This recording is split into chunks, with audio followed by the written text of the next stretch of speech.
Noon ang tingin ng mga tao sa kaganapan ng buhay ay ang pagsunod sa batas ng Diyos. Nang dumating si Jesus, dinala niya ito sa kaganapan.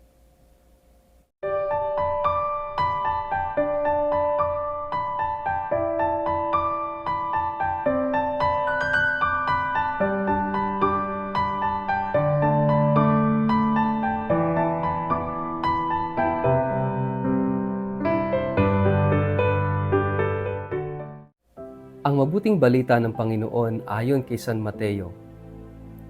Huwag ninyong akalaing naparito ako upang ipawalang bisa ang kautusan at ang mga propeta. Naparito ako hindi upang ipawalang bisa ang mga iyon, kundi upang tuparin. Tandaan ninyo, maglalaho ang langit at ang lupa, ngunit ni isang tuldok o kudlit man ng kautusan ay hindi mawawala ng bisa hanggat hindi natutupad ang lahat.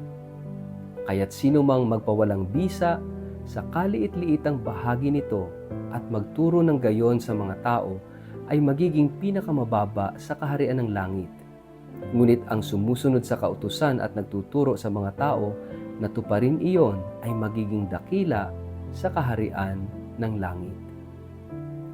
Ang mabuting balita ng Panginoon.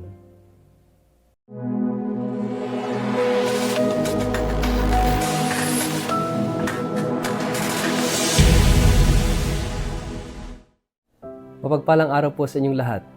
Kumusta po kayo? Ang atin pong word of the day ay fullness.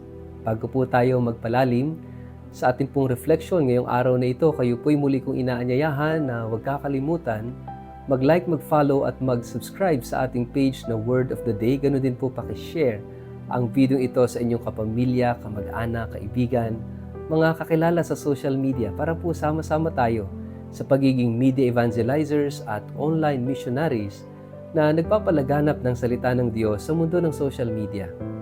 Ganun din po, paki-like and follow na rin ako sa Instagram at sa YouTube. Mga kapatid, dumating si Jesus upang dalahin tayo sa kaganapan ng buhay. Sabi niya sa John chapter 10 verse 10, I have come that your life may be in full. Fullness of life. Doon tayo gustong dalahin ni Jesus. Lahat tayo, sana ay naghahanap ng kaganapan sa buhay. At sabi ng Panginoon, naparito siya hindi upang ipawalang bisa ang batas. Ipawalang bisa ang batas at mga propeta. Ano ang tinutukoy dito? The Old Testament. Kundi dalhin ito sa kaganapan, the New Testament. Dahil lahat ng mga sinasabi sa lumang tipan ay magkakaroon ng kaganapan sa bagong tipan, and that fullness is no other than Jesus Himself. Jesus is the fulfillment. He is the fullness of the law and the prophets. Yung batas na tumutukoy sa batas ni Moises, yung batas na tumutukoy sa 5 books of the Bible, kung saan makikita natin doon yung mga panuntunan at batas kung paano mabubuhay ang mga Israelita. Yung mga propeta, no? The prophets, no? Yung iba't ibang mga sinulat ng mga propeta, the major and minor prophets. Lahat ng ito, yung batas at propeta ay nagtuturo tungkol sa pagdating ng tagapagligtas, ng Mesiyas. And that Messiah, that Redeemer, is no other than Jesus Himself. Which means si Jesus mismo ang kaganapan ng lahat. At gusto ng Panginoon, gusto ni Jesus na dalhin tayo doon sa kaganapan na yun, that fullness of life. And that fullness of life begins with our relationship with Jesus. Kaya napakahalaga mga kapatid, yung ating personal and renewed encounter, relationship sa Panginoong Jesus. Sapagkat dadalhin tayo ni Jesus sa kaganapan ng buhay. Dahil siya mismo ang ating modelo, siya yung ating daan, siya yung ating katotohanan, at siya yung ating buhay. Kaya ngayong panahon ng Kwaresma, mga kapatid, it is actually our journey to fulfillment, our journey to the fullness of life, yung ganap na buhay.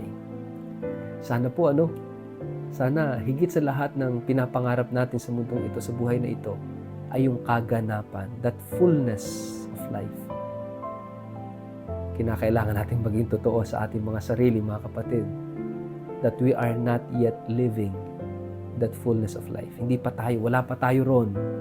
At tayo ay naghahangad, tayo ay nagnanais, no, na makarating doon sa kaganapan ng buhay. Pag sinabing kaganapan ng buhay, no, kumbaga, yan na yung totoong kasiyahan, yung bang totoong kahulugan ng buhay, nakita natin, natagpuan natin. Kaya nga, magandang tingnan din natin sa ating mga sarili. Ano ba yung hinahanap natin sa buhay?